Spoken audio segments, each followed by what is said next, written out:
Reciprocal lattice. आज के इस वीडियो लेक्चर में हम प्रतिलोमी चालक क्या होता है और उसका रियल लैटिस से क्या रिलेशन है ये हम पढ़ेंगे।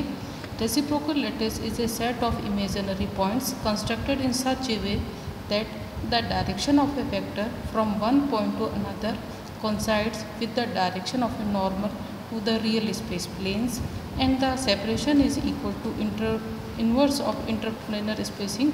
It means 1/d HKL. जिस प्रकार direct lattice exist in real space, उसी तरीके से reciprocal lattice exist in reciprocal space और मोमेंटल स्पेस.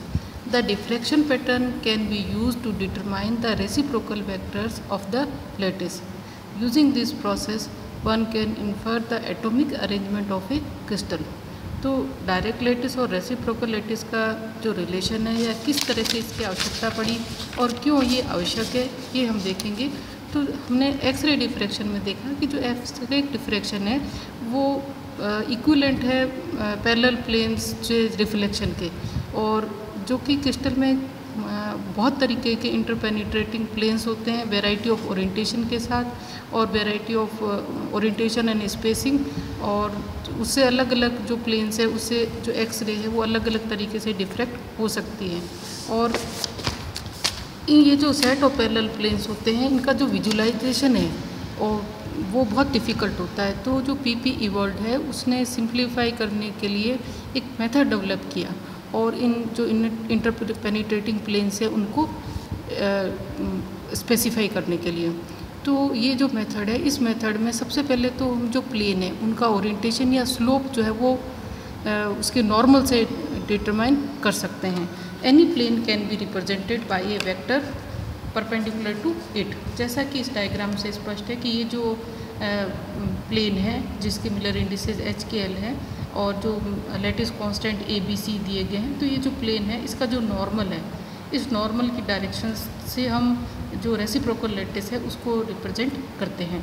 तो इसके लिए जो मेथड है उसमें length of the normal is made proportional to the reciprocal of the respective interplanar spacing. यानी सबसे जो प्लेन लेते हैं और एक कॉमन ओरिजिन से उस प्लेन पे परपेंडिकुलर ड्रॉ करते हैं. इस परपेंडिकुलर की जो वेक्टर जो है उसकी लेंथ जो है 1/d HKL से दी जाती है. और इस तरीके से अलग अलग प्लेन होंगे, जैसे कि इस डायग्राम में देखते हैं कि यहाँ पे ये कॉमन ओरिजिन है, ये फर्स्ट जो प्लेन है ये वाला d HKL, तो ये उससे d HKL/2 और ये उससे ऊपर वाला. इन सभी के लिए अगर हम रेसिप्रोकल लैटिस में जो पॉइंट्स बनाएंगे, रेसिप्रोकल पॉइंट्स जिनको कहेंगे, कॉमन ओरिजिन से नॉर्मल ड्रॉ करेंगे और उन नॉर्मल की इस कॉमन ओरिजिन से डिस्टेंस जो है वो 1/d HKL के बराबर हो. तो ये जो पॉइंट्स मिलेंगे, इन पॉइंट्स के अरेंजमेंट से जो लैटिस फॉर्म होगी वो रेसिप्रोकल लैटिस कहलाएगी. रेसिप्रोकल लैटिस को हम एग्जांपल से क्लियर कर सकते हैं. हम एक मोनोक्लिनिक क्रिस्टल लेते हैं और उसकी यूनिट सेल जो वो इस तरीके से दी गई है कि ये C, ये A और जो B है वो इस प्लेन के परपेंडिकुलर, इस कागज़ के परपेंडिकुलर डायरेक्शन में. ये वाला जो प्लेन है वो 0 0 1 और ये वाला प्लेन जो है वो 1 0 0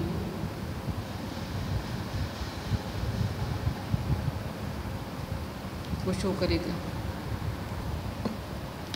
यहाँ पे हम इस फिगर से मोनोक्लिनिक क्रिस्टल के लिए रेसिप्रोकल लैटिस को एक्सप्लेन करेंगे. Here only the unit cell of crystal as looking along its unique axes and the 4 planes namely 1 0 0 1 0 1 1 0 2 and 0 0 1 are shown in edge view. ये जो क्रिस्टल है उसका जो B लैटिस है वो इस प्लेन के परपेंडिकुलर डायरेक्शन में है, और ये वाला जो प्लेन है वो 0 0 1 है, ये वाला जो इस तरफ आ रहा है वो 1 0 0, ये वाला प्लेन जो है वो 1 0 1, ये वाला 1 0 2 है. तो इन प्लेन्स के परपेंडिकुलर नॉर्मल ड्रॉ करेंगे ये कॉमन ओरिजिन लेते हुए, और उसकी जो लेंथ है वो 1/d से अगर हम स्पेसिफाई करेंगे तो जो पॉइंट्स मिलेंगे उनका जो पॉइंट्स जो है या लैटिस पॉइंट्स है, ये जो 3 डायमेंशनल व्यू है वो रेसिप्रोकल लैटिस कहलाएगा. ये डायरेक्ट लैटिस में अगर हम यूनिट सेल को शो कर रहे हैं तो ये वाली रेसिप्रोकल लैटिस में यूनिट सेल को शो करेगा. सिंस ऑल दीज प्लेन्स, ये वाला प्लेन 100 या ये 001, ये वाला 102, ये वाला प्लेन 101, ये जो प्लेन है ये सब जो पैरेलल है पी वेक्टर के, ये जो हमारा बी वेक्टर है इसके पैरेलल है, तो इनका जो नॉर्मल है वो उस पेपर की डायरेक्शन में होगा। तो इन पॉइंट्स को लोकेट करने के लिए हर एक प्लेन से एक नॉर्मल ड्रॉ करेंगे। जैसे कि हमने ये वाला प्लेन लिया, इसका जो नॉर्मल है ये 001 प्लेन है, इसका नॉर्मल जो है, या ये वाला जो है 100 प्लेन है, तो इसके नॉर्मल पॉइंट्स जो होंगे ये 100, 101, 102 इस प्रकार से होंगे। और जो पॉइंट हम लेंगे इसकी इस ओरिजिन से डिस्टेंस जो है वो 1/d(h)L के बराबर होगी। The collection of such points form a periodic array, और this array is called the reciprocal lattice. इसको रेसिप्रोकल लैटिस इसलिए कहते हैं कि ये जो लैटिस पॉइंट्स है इसकी जो डिस्टेंस है लैटिस में वो रेसिप्रोकल होती है, जो डायरेक्ट क्रिस्टल के अंदर डायरेक्ट लैटिस या रियल लैटिस के अंदर होती है। और the direction of a point from the origin specify the orientation of the plane it represents, and the distance of the points from the origin represents the interplanar spacing of that set of planes। अब हम reciprocal lattice vector को define करते हैं, इसको ρ(h)L से show करते हैं।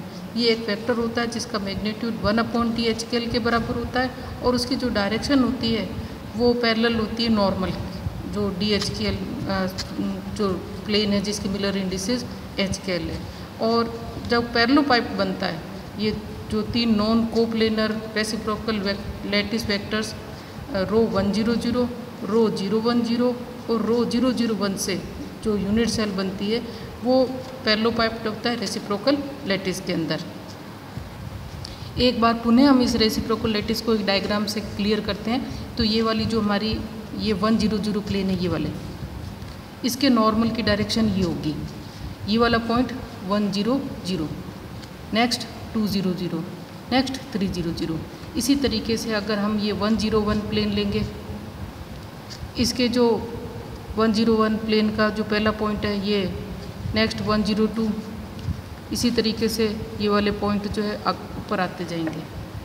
तो इस तरीके से डायरेक्ट लैटिस का जो रेसिप्रोकल होता है वो एक रेसिप्रोकल लैटिस है, और रेसिप्रोकल लैटिस का जो रेसिप्रोकल है वो वापस डायरेक्ट लैटिस है।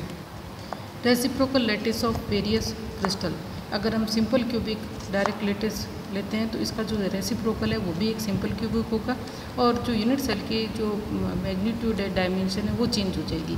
इसी तरह से अगर हम VCC यूनिट सेल लेते हैं डायरेक्ट लैटिस में तो इसका रेसिप्रोकल एक सिंपल क्यूबिक स्ट्रक्चर होगा, और अगर हम FCC लैटिस यूनिट सेल लेते हैं तो रेसिप्रोकल लैटिस में जो इसका यूनिट सेल होगा वो एक BCC स्ट्रक्चर होगा।